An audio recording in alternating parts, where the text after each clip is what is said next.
Este programa es presentado por Itaú, Puerto Caacupemí, Penner Automotores SRL, Lide.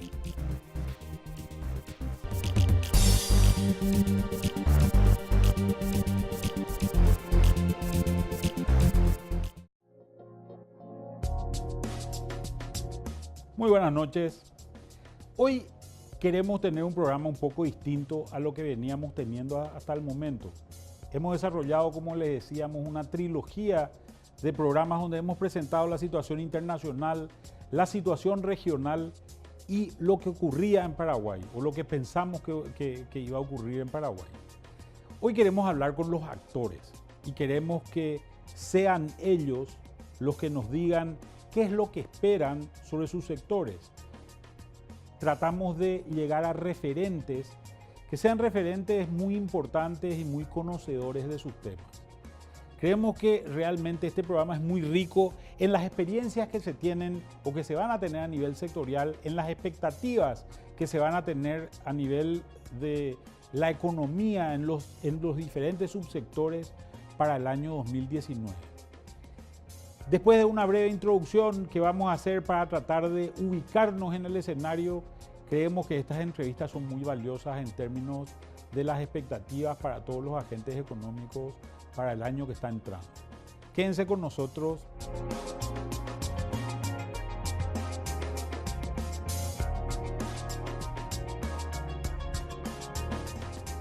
Queremos hacer un breve repaso de cuáles son los temas que van a marcar tendencia durante el año 2019 y los temas sobre los cuales tenemos que estar atentos. Creemos que durante este año vamos a empezar a ver procesos que ya se están empezando a notar. Algunos de ellos, por ejemplo, la posibilidad de que durante el año 2019 y sobre todo entrado ya el 2020 empecemos a ver un principio de recesión a nivel internacional que puede afectar toda la economía del mundo y, por qué no, la economía paraguaya también. Estamos viendo también que Argentina y Brasil tienen problemas estructurales muy complicados con temas muy internos de ellos. El principal problema de ambos países es muy similar, la existencia de un déficit fiscal grande, un déficit fiscal que se ajusta básicamente o que se debería ajustar por lo menos en la teoría a través del gasto. Reducir el gasto, reducir los subsidios que se han entregado a millones de personas en esos dos países. Sin embargo, la viabilidad política de esto es muy dudosa, altamente dudosa. Jair Bolsonaro tiene por un lado el gran desafío de la reforma previdenciaria o la reforma de la seguridad social y una reforma tributaria. Y Mauricio Macri tiene el gran desafío vinculado fundamentalmente a una estabilización de la economía y la reducción de la inflación inicialmente y una reducción después del costo también que genera las empresas del Estado. Lo que podemos ver es que para el 2019, dado que estos países no van a crecer, gran parte de la demanda que se va a generar sobre Paraguay va a ser una demanda que va a estar muy atada a los precios. Vamos a tener las demandas usuales en el mercado de la soja, por parte sobre todo de China, el gran driver de la demanda mundial, y también lo mismo está ocurriendo hoy en el mercado de la carne, más allá de que Paraguay no tenga comercio cárnico con esa potencia. Pero también vemos que el tipo de cambio va a jugar un rol sumamente importante. Así que vamos a ver un breve análisis de algunos temas. El primer tema es este tema de la Reserva, de la Reserva Federal y su tasa de interés. Como vemos, el programa de expansión cuantitativa había terminado más o menos hacia finales del año 2014. Después del 2015 se da el primer aumento en las tasas en los últimos 7 años. Hemos llegado al cierre a una tasa de 2.25 hasta que en la última reunión del Federal Open Markets Committee se sube esta tasa a 2.50, de contramano a la solicitud que se había tenido en el año por parte de Donald Trump, el presidente de los Estados Unidos. Y ahí termina el consenso porque más allá de la solicitud de Donald Trump, también existe una cuestión importante, hay una reversión de la curva de rendimiento de tasas de interés. Es decir, las tasas de más corto plazo hoy están más altas que las tasas de largo plazo y eso representa o ha representado históricamente el principio de una recesión. ¿Qué es lo que empezamos a ver en términos de las proyecciones? En términos de las proyecciones empezamos a ver que el consenso se empieza a disipar de manera relativamente fácil. Por un lado, tenemos estos valores que estaban muy alineados, los valores iniciales para el último trimestre del año 2018, que estaban muy alineados en una tasa de 2,50. Hoy vemos que si bien se espera para fin del trimestre en promedio una tasa superior a esos valores, creemos que hay una tasa mínima también que podría estar en valores de alrededor del 2. En otras palabras, muy probablemente la Reserva Federal lo que haga sea no continuar con esta suba de tasas que venía generando, sino iniciar un proceso en el cual por lo menos se estancarían las tasas o las subas serían menores. Hoy ya se están hablando solamente de 2 subas y no de 3, que eran las que se hablaba hasta hace más o menos 2 meses a nivel de mercado. Si las tasas no suben o si las tasas suben poco, los impactos cambiarios serán también bastante inferiores. Y al ser esos impactos cambiarios bastante inferiores, lo que vamos a ver es que posiblemente no tengamos una gran presión alcista, sobre todo en nuestro tipo de cambio. Esta es una primera medida.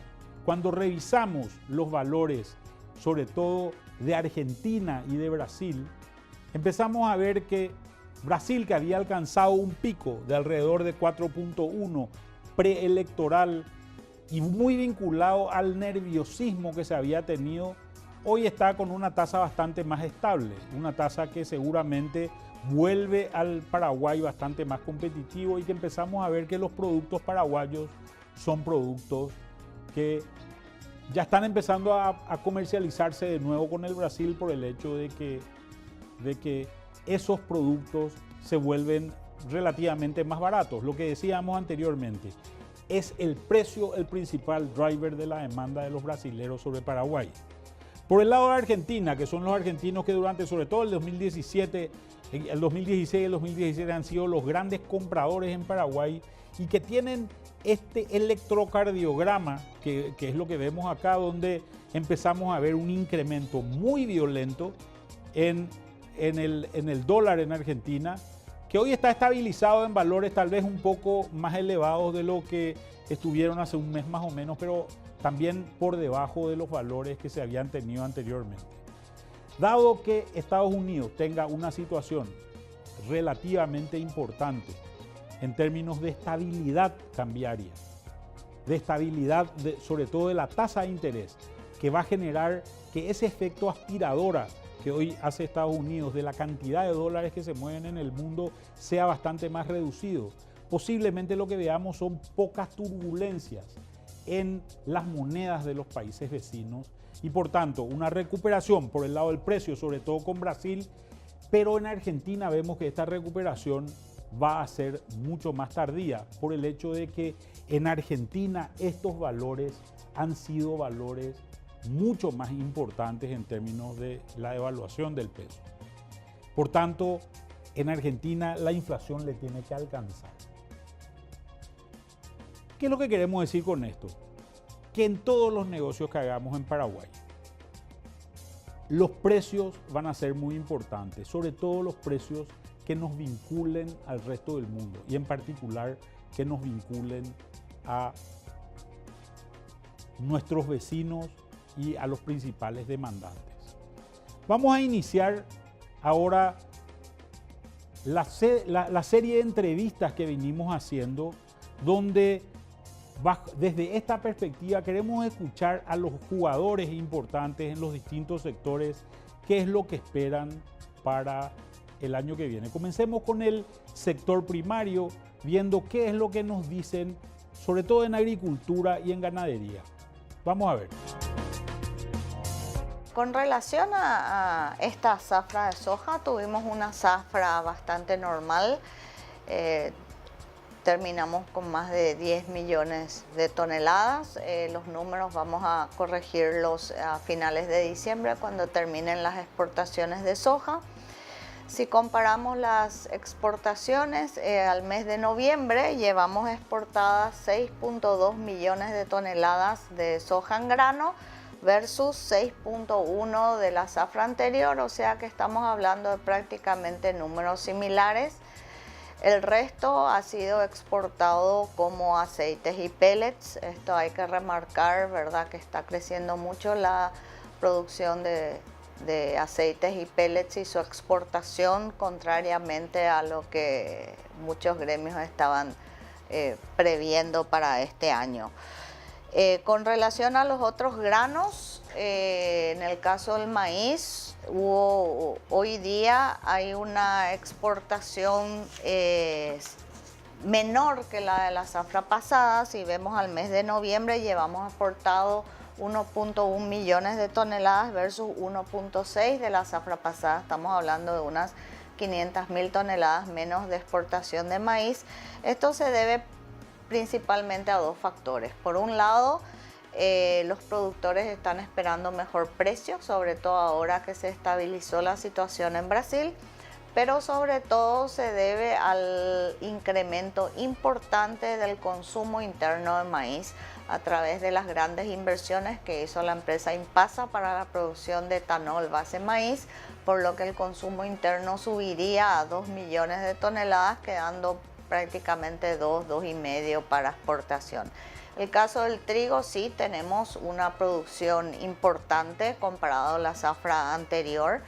Hoy el trigo, el 100% está siendo exportado al mercado brasilero y creemos que va a terminar como en zafras anteriores, el 80% redireccionado al Brasil, 20% a otros destinos. Para la próxima zafra, en estos momentos está teniendo una pequeña merma, sobre todo la soja tempranera por la falta de lluvias. Tenemos que seguir monitoreando cómo va la producción. Todavía no tenemos números de pérdidas, pero esperemos que se recupere la soja y podamos llegar a los niveles que hemos alcanzado de estas dos últimas zafras. Los precios rondan 340, 343 dólares en Chicago. De vuelta, esta zafra ha sido una zafra diferente a las zafras anteriores, principalmente por la guerra comercial entre Estados Unidos y China. El principal sería aumentar el hato ganadero. Y para lograr ese aumento del hato tenemos que mejorar los índices de producción. Para mejorar los índices de producción necesitamos capacitar a los productores y proveerles de herramientas financieras que le permitan retener los vientres. Eso se lograría con la creación del Instituto Paraguayo de la Carne, que creo que es el mayor desafío que enfrenta la cadena actualmente. Lograr ese instituto debe ser el objetivo donde se van a solucionar muchos de las necesidades de la actual cadena de valor de la carne.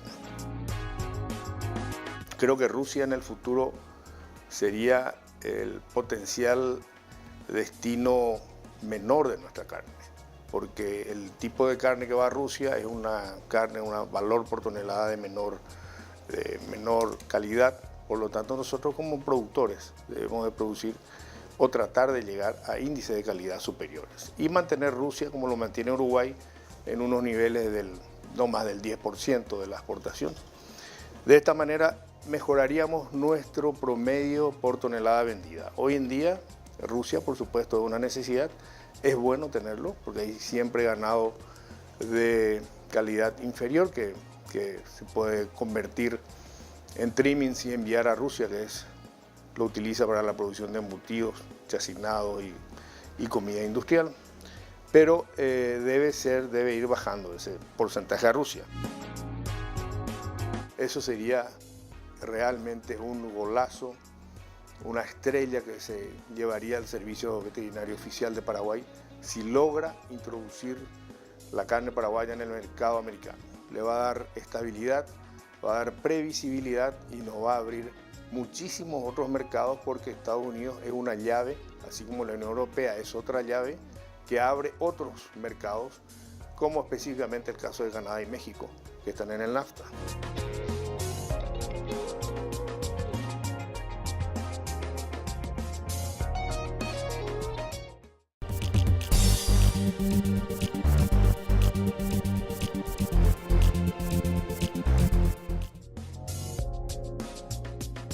Todo el año 2018 estuvo marcado por dos eventos que han sido muy importantes, sobre todo a nivel de prensa. Uno de ellos, todos los temas vinculados a la cuestión del lavado de dinero que se han vuelto urgentes y se han vuelto importantes. Y también qué es lo que ha ocurrido con el sector financiero en general y qué es lo que esperamos en términos de las tasas de interés, de los créditos que puedan empezar a surgir. Hemos visto que estos créditos han subido durante gran parte del año, pero que también se ha drenado mucho la liquidez por las intervenciones del Banco Central. Y en el sector comercial lo que hemos visto es básicamente la virtual desaparición de los compradores argentinos, que obviamente ha afectado a un segmento del sector comercial y ha beneficiado a otro, al sector más informal, al sector de menores recursos, aquel sector donde siempre prevalece el precio en una frontera que cariñosamente se le llama porosa, ¿verdad? Pero en realidad es muy permeada por todos los actores. Vamos a ver qué nos dicen jugadores importantes tanto en el sector financiero como en el sector comercial. Sí, yo creo que este conjunto de 13 leyes, y creo que hay una más que tiene que ver con el crimen organizado que ya está en el Parlamento, van a ser tratados en lo que queda de este periodo, digamos, pero fundamentalmente a principios de año, ¿verdad? Hay que recordar que en abril se inicia el periodo del examen, porque es un examen que lleva un periodo de tiempo largo. Y para ese entonces ojalá tengamos algunos de estos proyectos aprobados. Yo creo que de los proyectos mencionados, ojalá se puedan aprobar la mayoría. Hay algunos que ameritan una discusión amplia, digamos. Tenemos nosotros la evasión fiscal como delito precedente de lavado de dinero. Y bueno, de repente uno mira el país y ve la informalidad, ve incluso la capacidad de la Subsecretaría de Tributación de llegar con su recaudación, digamos, a todos los rincones de la República. Y me dice, bueno, ¿qué evasión fiscal es la que va a ser considerada como delito precedente de lavado de dinero? Porque si no podemos caer en quizás castigar a los más débiles, digamos, de la cadena y no cumplir el propósito final de la ley, ¿verdad? El otro tema es la prejudicialidad, algo por lo cual el sector empresarial ha peleado en su momento. Nuestra Constitución garantiza, digamos, la defensa previa. Creo que esa va a ser una gran discusión también. Tenemos, por el otro lado, algunos proyectos de leyes menores, quizás poco complejas, digamos. La creación de los juzgados y de las fiscalías especializadas creo que es una necesidad. Eso no conlleva mayor dificultad de aprobación, ¿verdad? Y así como esas y otras leyes, tenemos una ley de comiso previo que también va a ser muy discutida porque, digamos, esto implica que te pueden despojar de tus bienes sin que seas condenado por un delito, ¿verdad? Bueno, tenemos después la definición de terrorismo, que yo entiendo que es un estándar, pero la definición de terrorismo es muy amplia, digamos, ¿verdad? Porque hoy vamos a incluir no solamente el lavado de dinero, sino el financiamiento al terrorismo y a la construcción de armas de destrucción masiva, ¿verdad?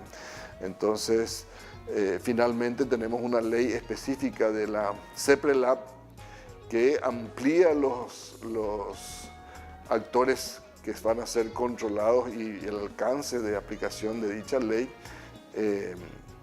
Y tenemos finalmente una resolución que desde lo que estamos viendo, lo que nosotros querríamos que estas leyes sean lo más precisas posibles en sus definiciones. Con relación a la inclusión financiera, yo creo que tenemos ejemplos en varios países de la región. Uruguay ha sacado una norma por la cual devuelve el IVA a las compras con tarjetas de crédito y tarjetas de débito. Digamos que la inclusión financiera tiene como que para mí por lo menos tiene dos ejes fundamentales. Uno, el acceso a los medios de pago, y esto que estoy comentando del incentivo, la devolución de impuestos por las compras con medios electrónicos o con medios de pago electrónicos, es una experiencia muy exitosa en Uruguay. Es cierto, ellos tienen un IVA bastante más alto que el nuestro, pero desde el punto de vista del acceso a los medios de pago, yo creo que hay mucho que hacer. Desde el sector financiero estamos comprometidos con la expansión de la red de acceso a medios de pago como las tarjetas de débito, de crédito, incluso el pago a través del celular, etc. Estamos expandiendo nuestra red en forma acelerada hacia todos los distritos del país. Creo que eso es una realidad. Pero de todas maneras hay incentivos que el Estado puede considerar para que la aceptación de los medios de pago sea generalizada en todo el país. Por ejemplo, tenemos que facilitar el acceso a un RUT a aquellos comercios informales. Tenemos que facilitar el acceso a los POS, a los comercios pequeños. Y creo que todo eso está sucediendo ahora. Yo creo que falta todavía alguna política desde el Estado que impulse esto. En la Argentina hoy uno tiene carteles en todos los comercios porque los comercios están obligados a aceptar tarjetas de débito y de crédito. No es opcional y el Estado ha concedido algunos mecanismos para beneficiar a aquellos comercios para que se integren al sistema, ¿verdad? Yo creo que ese es un aspecto. El otro aspecto tiene que ver con el acceso al crédito. Y ahí yo creo que hay normas, tenemos como que dos mundos, el mundo formal, digamos, del crédito, que es de los bancos, las financieras, las cooperativas incluso, y el mundo, digamos, intermedio, que es de las casas de crédito que están reguladas por las leyes pero no reguladas por el tema del crédito, digamos, ¿verdad? Y tenemos aquellos que operan en la informalidad total, ¿verdad? Yo creo que en términos del acceso al crédito hemos tenido algunos retrocesos. La ley de tarjetas claramente ha afectado el acceso al crédito a los sectores de menores ingresos. El crédito formal me refiero desde la banca. Tenemos algunas normas que deben revisarse para que el acceso al crédito pueda darse dentro del sistema formal. Hoy nuestras normas están diseñadas para aquellas personas y aquellos comercios que viven en el mundo formal, digamos. Bueno, el 2018 fue un año muy particular, un año que tuvo varias etapas de diferentes dificultades. Digamos que nosotros tuvimos unas elecciones nacionales que de una manera u otra afectan un poco al clima económico y generan siempre una cierta retracción de la gente en la espera a un resultado. Ese resultado, cuando llega, es un resultado que tiene su normal o entendible pelea sobre la veracidad de los mismos, y que también se fue un poco más allá de lo que normalmente suele ser y también mantuvo esa sensación de una incertidumbre política no favorable para lo que es el comercio, porque hay que entender que el capital es muy cobarde en el sentido de que el capital se quiere sentir cómodo, y lo mismo va la gente hace gastos o tiene un ánimo o está dispuesto a endeudarse o a generar algo cuando se siente cómoda. Por otro lado, casi mes seguido tenemos una debacle cambiaria muy importante con un vecino muy importante con el cual compartimos nuestra capital. Digo en el sentido de que somos el único país que tiene una capital fronteriza con Argentina en este caso, y ellos tuvieron un problema de una devaluación muy acentuada, y eso hizo de que el mes de mayo, junio, empezaron a ingresar los productos con mucho mayor intensidad de lo que venía normalmente haciendo. Como siempre decimos, supimos y aprendimos a convivir con la informalidad de toda la vida, pero tienen picos de intensidad y que se fueron dando por las razones que estoy explicando. A eso sumarle que tenemos dos ciudades, una de una menor importancia del punto de vista poblacional, pero de una importancia estratégica como por donde entran los productos, que es Pilar, y la otra sí ya una ciudad grande, importante, que es Encarnación, que nos une con Posadas, Argentina. Entonces tenemos una gran permeabilidad y una gran densidad poblacional propia, cercana a un país inmensamente productivo y grande y con muchas irresponsabilidades administrativas internas que nos afectan siempre de manera inmediata y directa.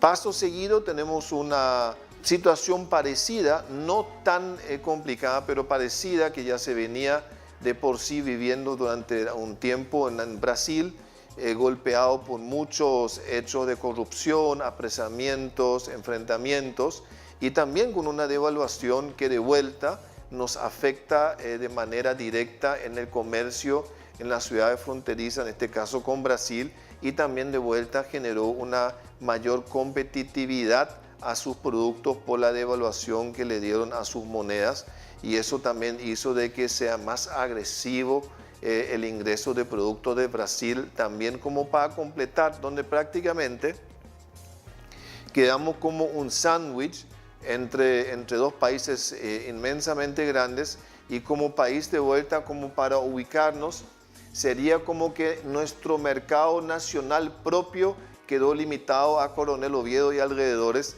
porque de ambas fronteras con mucha fuerza vienen hasta 100 kilómetros para adentro, y si vos restás de ambos lados, nos queda como que Oviedo es el mercado para la industria nacional y para el comercio, digamos que formal. Nosotros tuvimos una experiencia increíble, porque en mi ignorancia hay que reconocer, nunca le dimos, o le di al menos, la importancia al turismo. Siempre me parecía como que era una cuestión mediática, una cuestión de gobierno, lo que quiera, de que hay muchos turistas, que esto, que vamos bien, pero realmente cuando tuvimos los datos y vimos de que hasta mayo de este año 2018 teníamos una participación del hasta 35% en las compras en los centros comerciales y en la ocupación de la hotelería paraguaya y los restaurantes, pagando con tarjeta extranjera, llámese en un 80-90% de Argentina y un 10% de Brasil, al desaparecer a cero, pero a cero, toda esta gente también generó un impacto muy importante dentro de la economía, sin lugar a dudas, porque no es que dejó de vender el shopping tal o cual, o que la gente diga, sí, pero esto está en manos de 4 shoppings y no pasa nada. Lo que pasa es que toda la hotelería que compra el insumo para atender a la gente, sea el jabón, sea el desodorante, sea el suavizante para la ropa, sea la comida, la lechuga, la carne y todo lo que hablamos, se vio afectado porque paró el consumo de este segmento.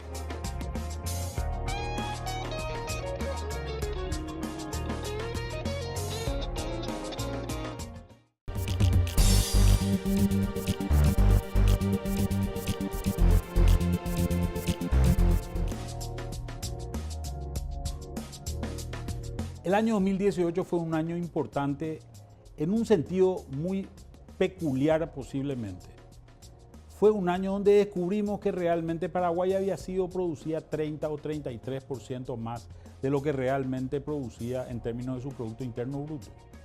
Esto ha generado también una transformación de la importancia de los sectores, y hemos visto que uno de los sectores más dinámicos ha sido, y de mayor crecimiento y de mayor relevancia hoy, es el sector industrial. En el sector industrial obviamente han aparecido montones de empresas, una industria por un lado procesadora de materia prima paraguaya, fundamentalmente de los derivados de la carne y los derivados de la soja, el maíz y el trigo. Esta es una industria que ha jugado un rol importante. Por otro lado, hemos visto también una industria maquiladora que ha ido creciendo, donde básicamente lo que se hace es, se trae un producto no industrializado y se lo procesa en Paraguay para volver a exportarlo. Esta industria maquiladora ha crecido sobre todo en dos sectores importantes, el sector autopartista, que depende de la industria brasilera, que hoy representa arriba del 50% de la industria maquiladora, y son solamente 5 empresas. Y por otro lado, el sector textil, que es un sector también que representa alrededor del 20% de la industria maquiladora. Por otro lado, tenemos un sector dinámico y necesario en Paraguay el sector inmobiliario y de construcción. Hemos visto altibajos. En un año electoral, obviamente, estas cosas son importantes porque el Estado se desacelera mucho cuando hay un cambio de gobierno y esto ha ocurrido en el año 2018 para el Paraguay. Pero también han habido eventos climáticos y ciertas diferencias fundamentales a nivel de costos, sobre todo de la construcción. Sin embargo, tenemos que ver que hay un futuro muy importante. Paraguay necesita una vivienda para gran parte de su clase media que hoy está emergiendo y que todavía no tiene vivienda propia. En este marco queremos escuchar a los jugadores importantes de estos sectores y ver qué nos dicen con respecto a las perspectivas del año que viene. A nivel de las industrias en el Paraguay, creo que va a seguir siendo muy importante el crecimiento del sector industrial, contribuyendo así a la economía paraguaya, ¿verdad?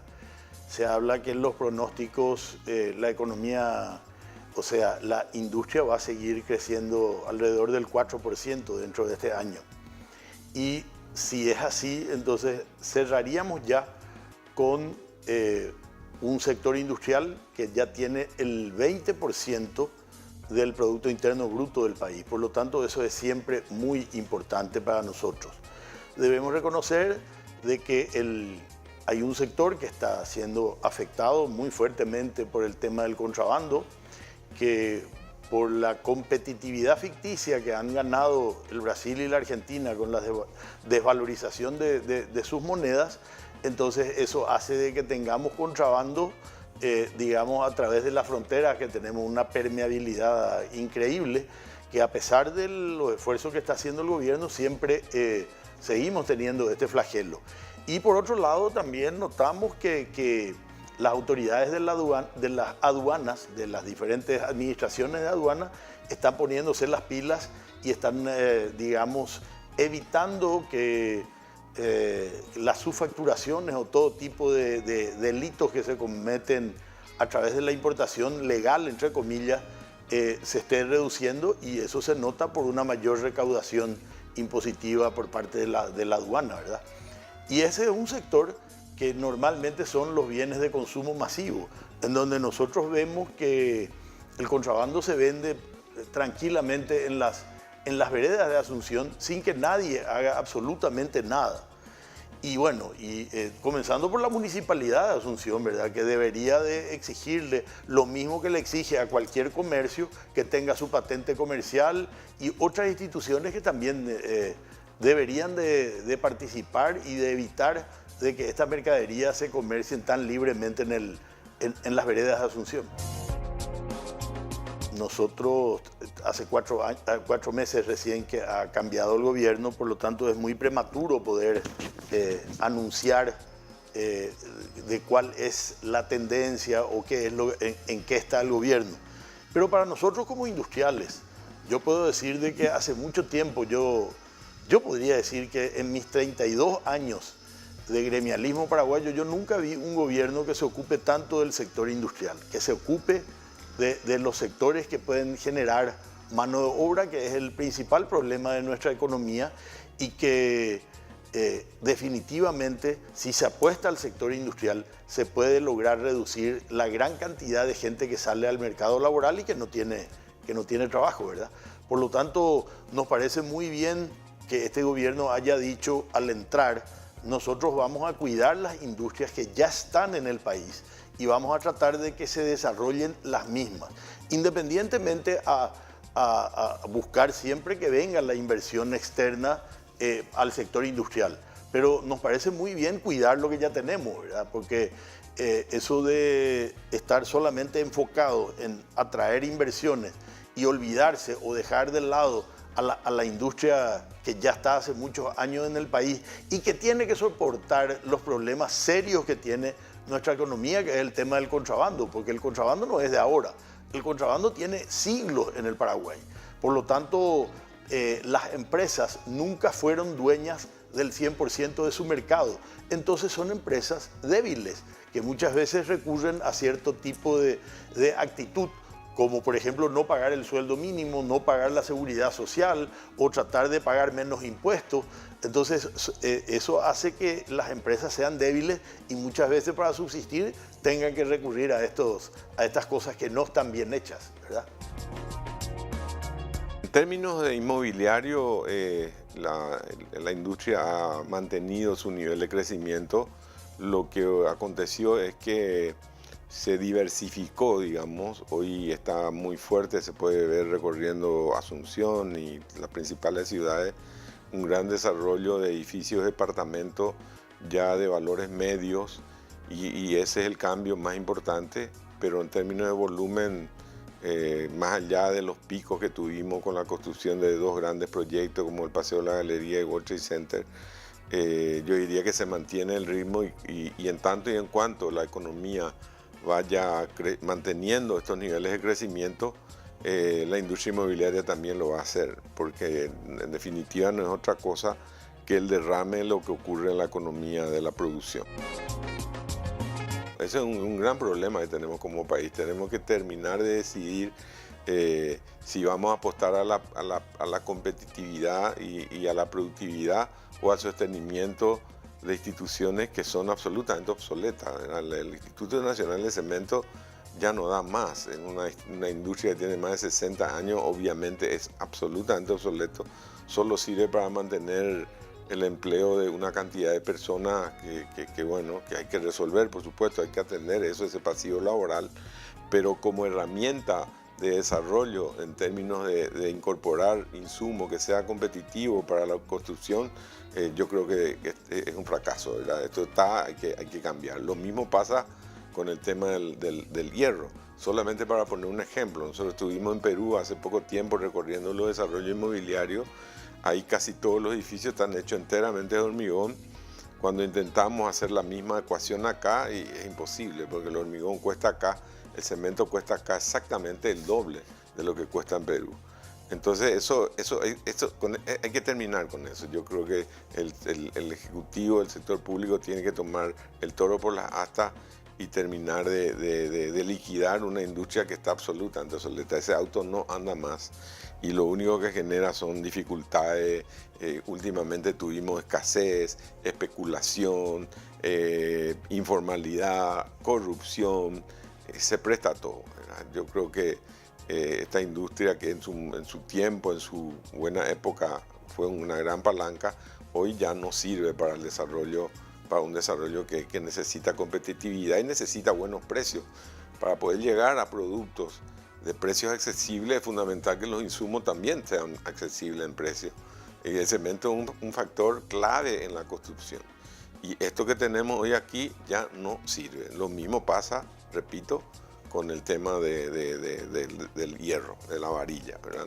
Nuestra industria está obsoleta.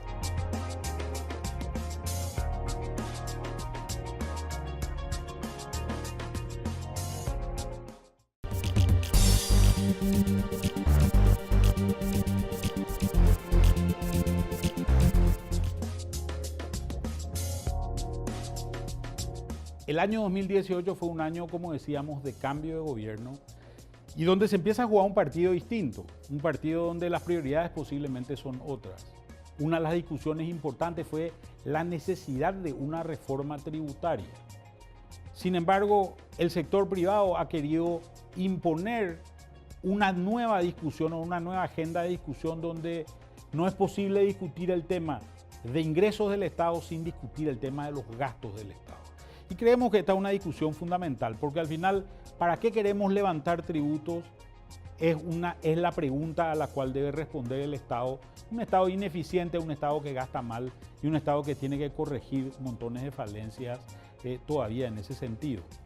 Por otro lado, también pensamos que el tema tributario se vuelve central en términos de la administración tributaria, es decir, de cómo se cobran los impuestos. Podemos tener el mejor sistema legal tributario que si no sabemos cobrar impuestos, como ha demostrado la administración tributaria y tanto la Secretaría de Estado de Tributación como la aduana, que son muy falibles en estos temas, creemos que el problema no se va a resolver. Entonces, no es el caso de volver a gravar con impuestos al mismo grupo de gente, lo que le llamamos salir a cazar en el zoológico, sino lo que es importante es salir a agarrar a aquellos que siguen evadiendo. ¿Cómo hacemos? ¿Cuáles son los temas importantes? Es un tema que es importante abordar por el lado del Estado. Por el lado del Banco Central, otro jugador importante a nivel económico, el Banco Central, que también acaba de iniciar su mandato con este nuevo presidente, tiene el desafío importante de hacer avanzar al sistema financiero con una nueva ley de bancos que le da muchísimas más libertades a este Banco Central o al nuevo Banco Central de lo que le daba la ley anterior. Pero hay que implementarla, hay que tener este tema en el medio. Y también hay que ver un tema que se ha vuelto central, como lo señalábamos anteriormente, el tema del lavado de dinero. Paraguay durante el año 2019 tiene que rendir un examen, se han presentado leyes relativas al tema, que son leyes que se tienen que discutir en el Parlamento, son como 12 leyes las que se han presentado, y cómo esto va a impactar también a nivel de la agenda pública, a nivel del Banco Central del Paraguay. Estamos con referentes del Ministerio de Hacienda y del Banco Central del Paraguay que nos respondieron básicamente qué es lo que creían ver.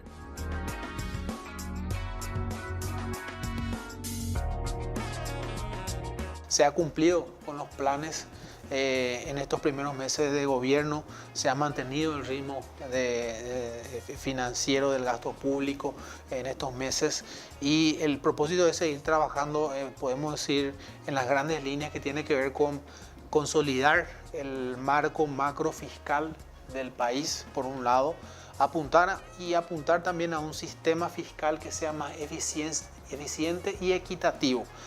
Y esto tiene que ver tanto por el lado de los ingresos como por el lado del gasto. Por el lado de los ingresos, el tema tributario, estamos avanzando con una nueva comisión tributaria que está trabajando en una propuesta que se está discutiendo ampliamente a nivel técnico con la idea de ir hacia un sistema que sea más justo, más equitativo.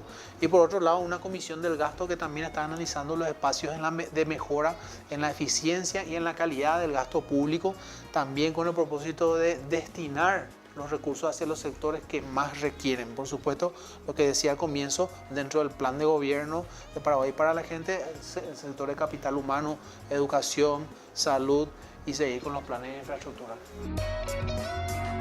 Haciendo un balance de cierre de año, yo creo que a esta altura siempre es propicio mirar un poquito para atrás, sobre todo en perspectiva y valorando de alguna forma las metas que uno se impone cuando comienza el año.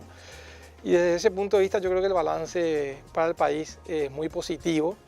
Estamos cerrando este año con una economía en equilibrio. Si uno mira de alguna manera, si uno desagrega el comportamiento de los distintos sectores de la economía, uno ve que en todos de alguna forma hay equilibrio y la economía se comporta de acuerdo a sus fundamentos propios, digamos, ¿no? O sea, en términos de crecimiento económico, la expectativa del Banco Central es que nosotros estemos cerrando este año en un crecimiento en el entorno del 4%. Ahí sí, tal vez es interesante hacer una separación del año. Tenemos un primer semestre donde la economía venía creciendo muy fuerte y un segundo semestre donde algunos sectores de la economía moderaron un poco su ritmo de crecimiento.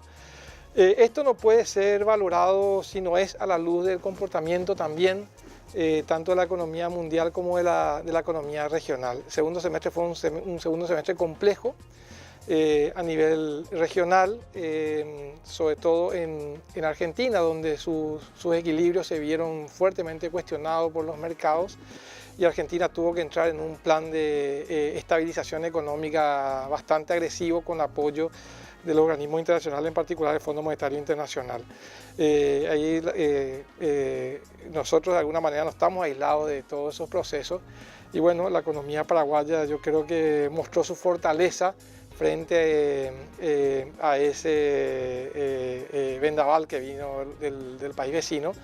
Y Brasil también de alguna manera empezó a mostrar cierto nivel de incertidumbre, sobre todo en lo que respecta a la sostenibilidad de su crecimiento económico. Ambos países están cerrando por debajo muy por debajo de las perspectivas que se tenían en cuanto a la evolución de la economía a lo largo del año. Argentina cerrando con números negativos, Brasil muy cercano a cero probablemente. Y todo eso de alguna forma afectó el ritmo de crecimiento, el dinamismo de nuestra economía. De todas maneras, a pesar de eso, estamos creciendo a niveles muy cercanos a nuestro potencial de crecimiento y comparado con la región, por encima de casi todos los países sudamericanos. También es importante mencionar que como el tipo de cambio también se mueve por expectativas y no solamente por la oferta y la demanda, el Banco Central también tiene los mecanismos suficientes como para, cuando se considera oportuno, intervenir para moderar algunos ritmos que pueden responder no tanto a los fundamentos de nuestra economía ni a los fundamentos de las economías regionales, sino que a ciertas expectativas que se generan en los mercados cambiarios, con los agentes económicos que operan en los mercados cambiarios. Nosotros tenemos niveles de reservas que están más o menos en el entorno de 20% del PIB, que creo que somos los países que tenemos niveles de reserva más altos después de Perú, si no me equivoco. Y eso hace que de alguna manera el mercado también sepa y valore que el Banco Central no va a permitir comportamientos estratégicos en los mercados cambiarios, lo que tradicionalmente se entiende como especulación, ¿verdad? Pero nosotros preferimos referirnos a expectativas de los agentes económicos respecto al precio futuro de la moneda que tal vez no estén alineados con los fundamentos. Cuando eso ocurre, cuando hay picos de depreciación o lo que los economistas llamamos overshooting, que son movimientos bruscos del tipo de cambio para arriba o para abajo, el Banco Central tiene los instrumentos para moderar esos comportamientos. Entonces, en síntesis, nosotros no tenemos ningún objetivo de tipo de cambio, no tenemos ninguna meta, no tenemos ningún número al cual que nosotros creamos donde el tipo de cambio tiene que estar. El tipo de cambio tiene que estar donde le diga la oferta y la demanda y los fundamentos, pero sí tenemos los instrumentos necesarios como para impedir que hayan desequilibrios bruscos en el mercado de cambio.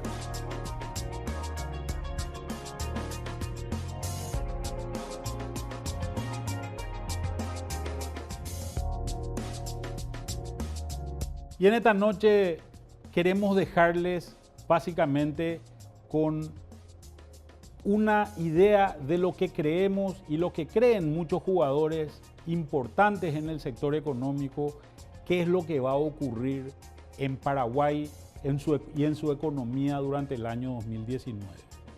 Esperamos por sobre todo que el Paraguay siga creciendo, que su clase media siga creciendo, que sigamos sacando gente de la pobreza y que se sigan dinamizando sectores que posiblemente han perdido su dinámica.